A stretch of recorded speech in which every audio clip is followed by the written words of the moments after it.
Jemaat Tuhan yang terkasih di dalam Tuhan Yesus Kristus, kita akan mengawali perenungan kita pada hari ini dengan berdoa. Mari kita berdoa.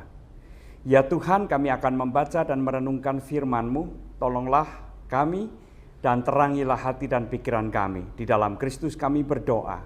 Amin.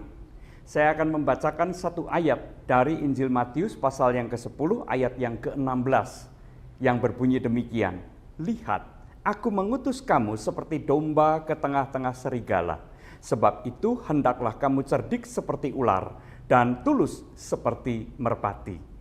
Saudara yang terkasih dalam Tuhan Yesus Kristus, apa yang dinyatakan oleh Tuhan Yesus ini menggambarkan bahwa setiap utusan Tuhan itu diutus ke tengah-tengah dunia yang diliputi atau dikelilingi oleh banyak bahaya.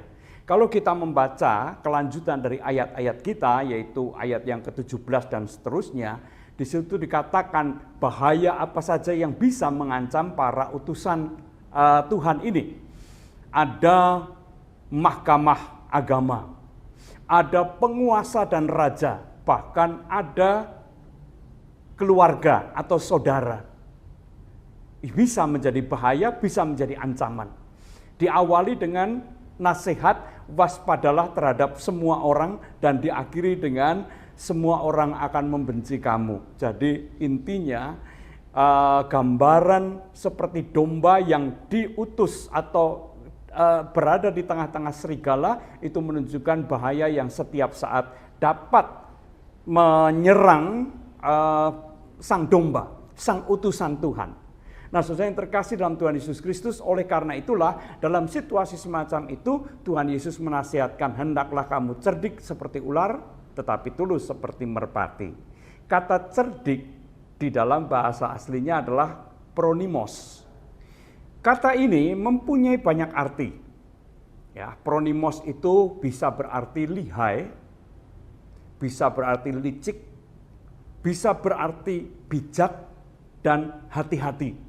Nah, memang ular di dalam Alkitab seringkali digambarkan secara negatif, ya. Ular itu binatang paling licik atau paling cerdik, ya, cerdik dalam arti licik. Nah, ular itu juga berbahaya. Tuhan Yesus pernah mengatakan mengecam ahli-ahli Taurat dan orang Farisi seperti ular beludak, ular yang sangat beracun, ya, ular yang sangat berbisa, membahayakan dan mematikan. Tetapi nampaknya di bagian ini kata pronimos lebih mempunyai arti yang positif, yaitu bijak dan hati-hati. Ya. Jadilah cerdik dalam arti bijak dan berhati-hati, ya, dan tulus. Ya. Bijak dan berhati-hati berarti juga tidak naif, lugu, percaya begitu saja, ya. Itu bukan utusan Tuhan di tengah-tengah ancaman dan di tengah-tengah bahaya yang bisa menyerang mereka. Tetapi di tengah-tengah kewaspadaan itu, janganlah ketulusan itu hilang. Melainkan tetaplah tulus. Gambaran merpati yang lemah, yang tidak membahayakan, sungguh sangat kontras dengan gambaran ular yang berbisa tadi. Nah, saudara yang terkasih dalam Tuhan Yesus Kristus, ini merupakan ketegangan, dua sifat yang saling berada dalam ketegangan yang harus dimiliki oleh setiap murid Tuhan di tengah-tengah dunia, di tengah-tengah berbagai bahaya yang bisa saja ada di sekitar mereka. Yaitu bagaimana kita tetap waspada, hati-hati, tetapi juga jangan kehilangan ketulusannya. Sebab kalau hanya waspada dan berhati-hati, bisa saja kita jatuh pada kecurigaan terhadap semua orang. Semua orang dicurigai, semua orang dinilai negatif. Nah, kalau kepada setiap orang kita bersikap demikian, maka kita akan menjadi tertutup, kita menjadi antisosial, dan itu tentu bukan sebuah kesaksian yang baik.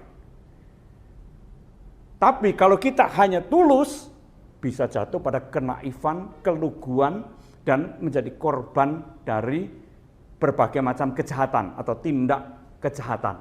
Ya. Oleh karena itulah apa yang dinasihatkan oleh Tuhan Yesus, biarlah dua karakter atau dua sifat ini berpadu di dalam kita. di dalam setiap kita, yaitu bahwa kita tetap waspada dan hati-hati, tetapi juga tidak meninggalkan ketulusan, tidak mencurigai semua orang, tetapi juga tidak punya niat-niat buruk terhadap orang-orang yang ada di sekitar kita. Sehingga dengan demikian kita dapat menilai mana yang berbahaya dan mana yang tidak. Kita hidup seperti domba di tengah-tengah serigala, tetapi kita percaya pada penyertaan dan pemeliharaan Tuhan di dalam Roh Kudus, namun juga kita tetap dipanggil untuk waspada, hati-hati, tetapi jangan meninggalkan ketulusan. Tuhan memberkati. Amin. Mari kita berdoa. Bapa di dalam surga, biarlah firman-Mu termeterai di dalam hati kami, sehingga di tengah-tengah dunia ini kami juga senantiasa memiliki kehati-hatian dan kewaspadaan, tetapi tetap memelihara dan menjaga ketulusan terhadap sesama kami. Di dalam Kristus kami berdoa. Amin.